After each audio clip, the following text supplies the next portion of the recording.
أعوذ بالله من الشيطان الرجيم.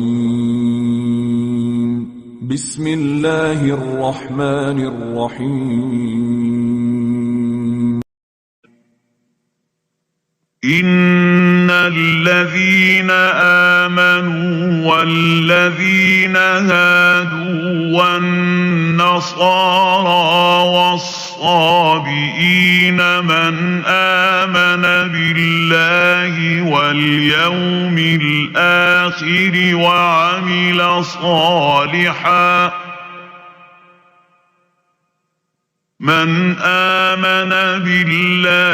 واليوم الآخر وعمل صالحا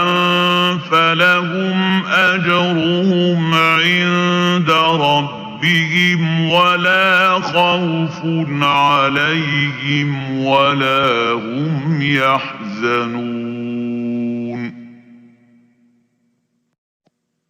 وَإِذْ أَخَذْنَا مِيثَاقَكُمْ وَرَفَعْنَا فَوْقَكُمُ الطُّورَ خُذُوا مَا آتَيْنَاكُمْ بِقُوَّةٍ وَاذْكُرُوا مَا فِيهِ لَعَلَّكُمْ تَتَّقُونَ.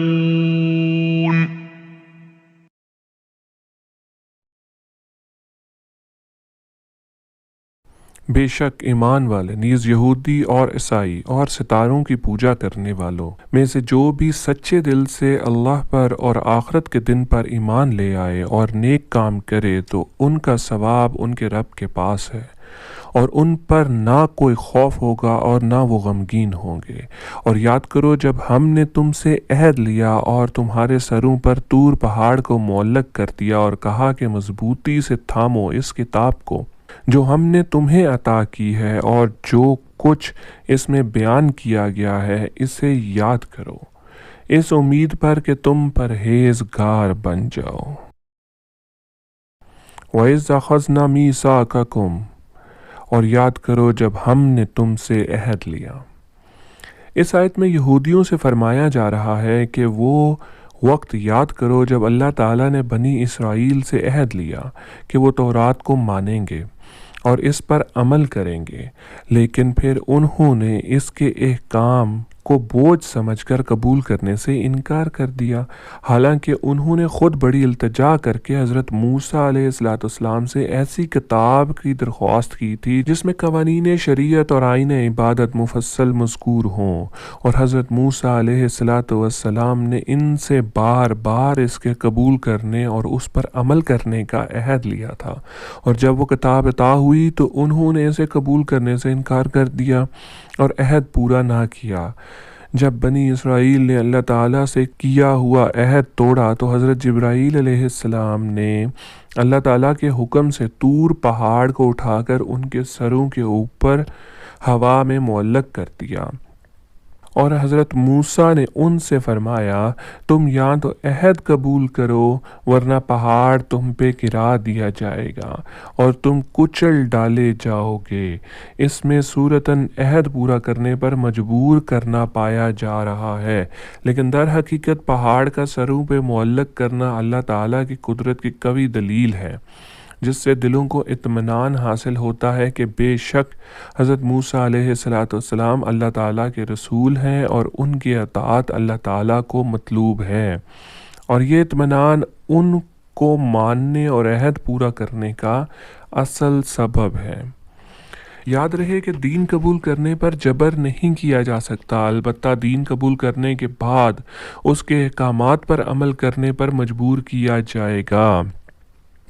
اس کی مثال یوں سمجھ لیں کہ کسی کو اپنے ملک میں آنے پر حکومت مجبور نہیں کرتی، لیکن جب کوئی ملک میں آ جائے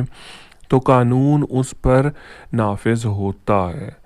علامہ اسماعیل حقی رحمۃ اللہ علیہ فرماتے ہیں اللہ تعالیٰ کی کتابوں سے مقصود ان کے تقاضوں کے مطابق عمل کرنا ہے، نہ کہ فقط زبان سے بالترتیب ان کی تلاوت کرنا۔ اس کی مثال یہ ہے کہ جب کوئی بادشاہ اپنی سلطنت کے کسی حکمران کی طرف کوئی خط بھیجے اور اس میں حکم دے کہ فلاں فلاں شہر میں اس کے لیے ایک محل تعمیر کر دیا جائے،